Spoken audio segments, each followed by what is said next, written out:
मई के महीने में भारत और पाकिस्तान के बीच हुआ सैन्य टकराव भले ही कुछ दिनों में शांत हो गया हो, लेकिन उसके बाद से लगातार नई नई बातें, दावे और चर्चाएं सामने आती जा रही हैं। ये टकराव मात्र 4 दिन चला, लेकिन उसकी प्रतिध्वनि आज भी विभिन्न रिपोर्ट्स, राजनीतिक बयानों और मीडिया चर्चाओं में सुनाई देती है।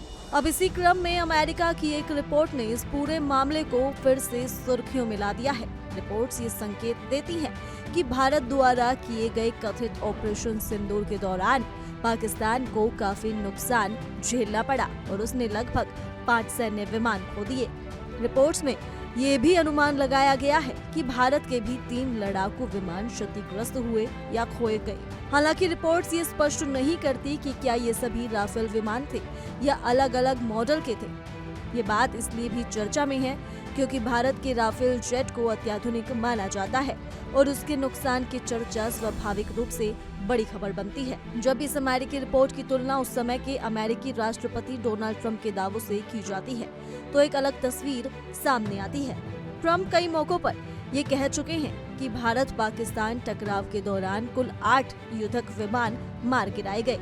अगर ट्रंप की बात और अमेरिकी रिपोर्ट को मिलाकर देखा जाए तो इससे ऐसा प्रतीत होता है कि नुकसान ज्यादातर पाकिस्तान की तरफ हुआ, यानी भारत की वजह से पाकिस्तान पूरी तरह से हिल गया और भारत ने अपेक्षाकृत कम क्षति उठाई। इससे एक बार फिर ये धारणा मजबूत होती है कि भारत ने सैन्य रूप से बढ़त बनाए रखी और पाकिस्तान द्वारा किए गए जीत के दावे उतने ठोस नहीं थे जितना वो दिखाने का प्रयास कर रहे थे। दिलचस्प बात यह है कि पाकिस्तान के कुछ पूर्व सैन्य अधिकारी भी समय समय पर अपने विमानों के नुकसान का अप्रत्यक्ष रूप से जिक्र कर चुके हैं, जिससे इन दावों को और बल मिलता है। अमेरिका की इस विस्तृत और द्विदलीय रिपोर्ट में ये भी कहा गया है कि इस संघर्ष के बाद चीन ने बड़े पैमाने पर प्रोपेगेंडा फैलाने की कोशिश की। आरोप ये है कि चीन भारत के राफेल जेट को लेकर विश्व भर में भ्रम पैदा करने की कोशिश कर रहा है ताकि वो अपने J-10 लड़ाकू विमान और PL-15 मिसाइल सिस्टम को बाजारों में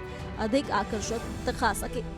कथित तौर पर चीन ये संदेश देने की कोशिश कर रहा था कि उसके हथियार ही इतने सक्षम थे कि भारतीय जेट को निशाना बनाया जा सके, जिससे उसकी सैन्य तकनीक की मांग बढ़े। दूसरी ओर ट्रंप ने खुद को इस पूरे मामले में शांति दूत के रूप में प्रस्तुत किया। उन्होंने कई मंचों पर दावा किया कि भारत और पाकिस्तान के बीच बड़े युद्ध को रोकने का श्रेय उन्हीं को जाता है।